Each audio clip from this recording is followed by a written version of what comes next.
Hi guys, Dave in Texas here, and what you're looking at is that little fake Gibson that I got from China. It's that ES339 copy that I showed you before that originally I was waxing the pickups trying to save those, right? Well, unfortunately, as you see in it, there's two gold ones instead of nickel ones because those pickups failed miserably. I got them out of the potting solution and I tested them immediately, and there were no problems. They came back out at the same levels they went in as. And I thought, well, no problem. Just what I want to do is wire them up, put them on, clean them off a bit, and see what they sound like or hear what they sound like. And so I get them wired up, put on the guitar at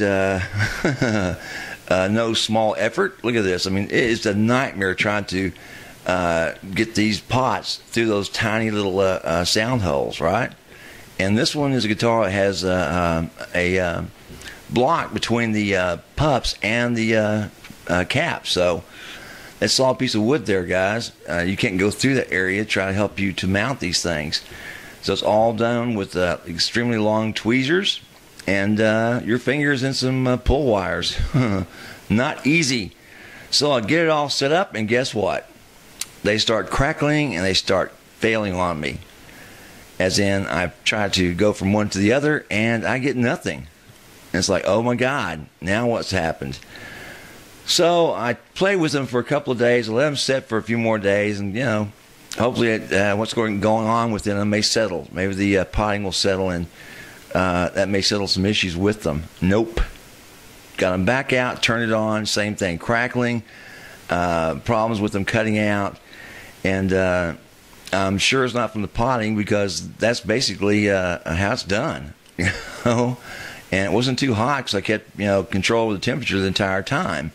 Now, the Chinese do use super thin copper wire on those pickups that they create, as well as they use very thin and very inexpensive connectors on them. The hand connected solder leads from the windings, and those could have become interrupted or broken as I was doing the potting. But other than that, I can't think of what was wrong with them. So those get tossed. I put on a pair of boutique pups that I've got laying around. I won't tell you where I got them. Trust me, they were very expensive, and I shouldn't have used them, but I did anyway. And at the neck, you see a 10.95, and at the bridge, a 17.27, and that's one hot pup. Very heavy distortion pup that I got not long ago through the internet and overseas. So anyway, here I am trying to set this thing up, and I'm going gold with it instead of staying with the nickel that it was. I've changed up the color of the pups, the color of the mounts, the control knobs, and now it comes time to do the tuners, of course, because originally what we had on the guitar, if you'll remember, are these, right? These same plastoid greenies that, tulips that are fake Gibsons that are just, these aren't bad. This set of 6 of these that came with the guitar are actually in good shape. I may use them at another date on another fake, but I wanted to go gold, right? So I'm going with the Ping, right? These are Ping tuners. Very good. I've had a set of these now for 7 months, and they work perfectly on the guitar I have them on, my test guitar. And I want to put a set of Pings on this. Now, the only problem is that these original, right? These originals are like 15 64ths in the width of this shaft. You see this? And the shaft on this actually goes down to the mounting area of the shaft, which is a better idea, actually, the way to do it. And that's 25 64ths. So I've got to drill out these holes to mount these tuners, okay?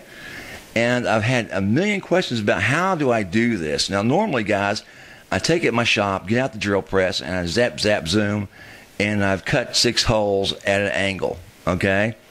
And remember, since there's a bends these necks on these guitars and the head, you got to follow the angle and be in the same plane when you're drilling. So with a decent drill press, you can do that, readily. Okay, but then I started thinking, what about the guys that don't have a drill press available? What about those guys that don't have a drill at all,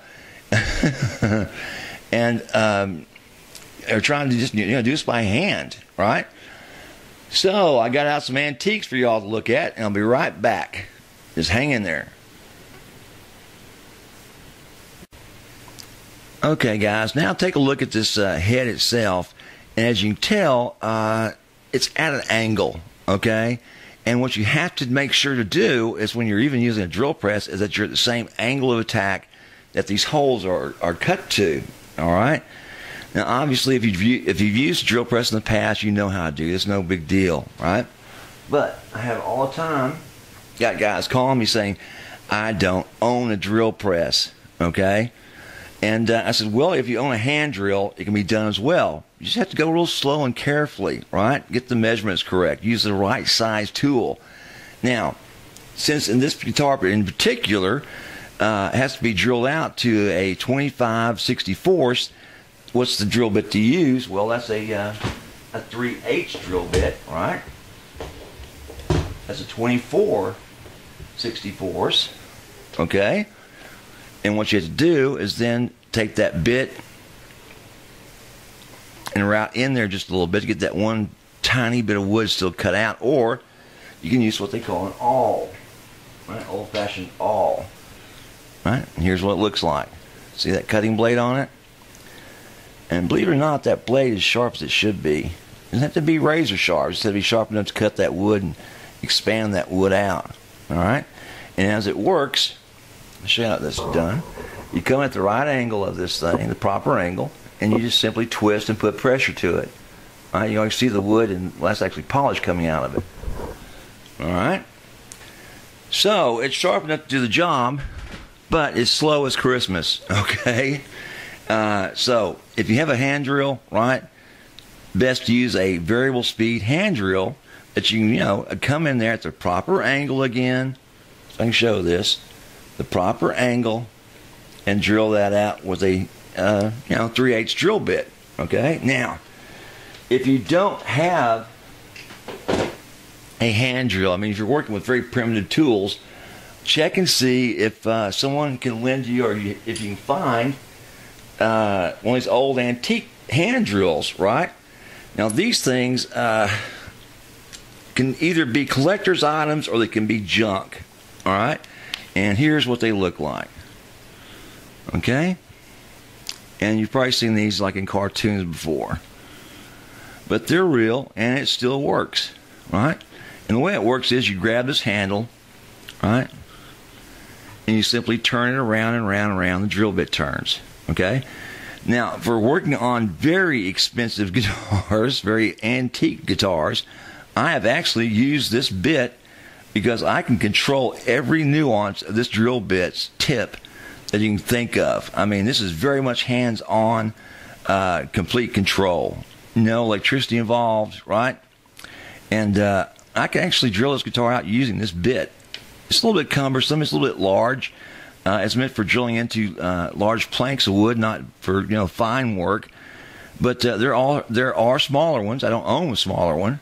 But there are smaller ones that can do the very same job, and either you can pick them up for dirt cheap, or you may find some that are actually antiques that are worth a lot of money, And as you can hear it, as you can hear it turning, right? It's very controllable, no reversing, or you can actually twist it and reverse it back out. Alright, if I can show you that. See, I'm twisting it backwards. You see? So, if you can get a hold of one of these at like a swap meet or a junk store or whatever, if it's in working condition, it could be a great asset to your toolbox for drilling hand-controlled holes and very expensive furniture or wood, just like this guitar. Now, also, what I've used, as you can see, right, this is for smaller jobs, doing one hole. So, for example, if I had to just do one hole, and I wanted to have complete control over the bit, I'd actually use this vice grip and come in here and drill these holes, or drill the hole, right? Making sure that it was at the proper angle and the proper hold on it to begin with, right? This is a little off, but you know what I'm saying? You can actually do this and get that bit in there, but you have to support the back of the neck as you do it, all right? No pressure on the neck. Always support that head when you're drilling these things. Now, that is about the only, 4 ways you can drill a hole in one of these guitars and expand that hole. And I do not recommend the awls to do the complete job. Maybe to do the finish-up, touch-up work, because what it does, it expands as it cuts, and depending on the depth of these holes, it may just take it too far and actually route it out too much for you to get down to that 25/64. So this is more or less a touch-up job to smooth it up and finish up and do some fine cutting on the inside of the wood to finish it up. Also, what you got to remember is when expanding this 10 thousandths, right, is that you have to make sure you got enough room here, guys. So, 10 thousandths around this hole is no problem. Okay, going through the faceplate, going through the wood. And what I've done in the past, I've flipped these guitars over. I've gone to the back first because I've got less chipping on the front by going from the back to the front.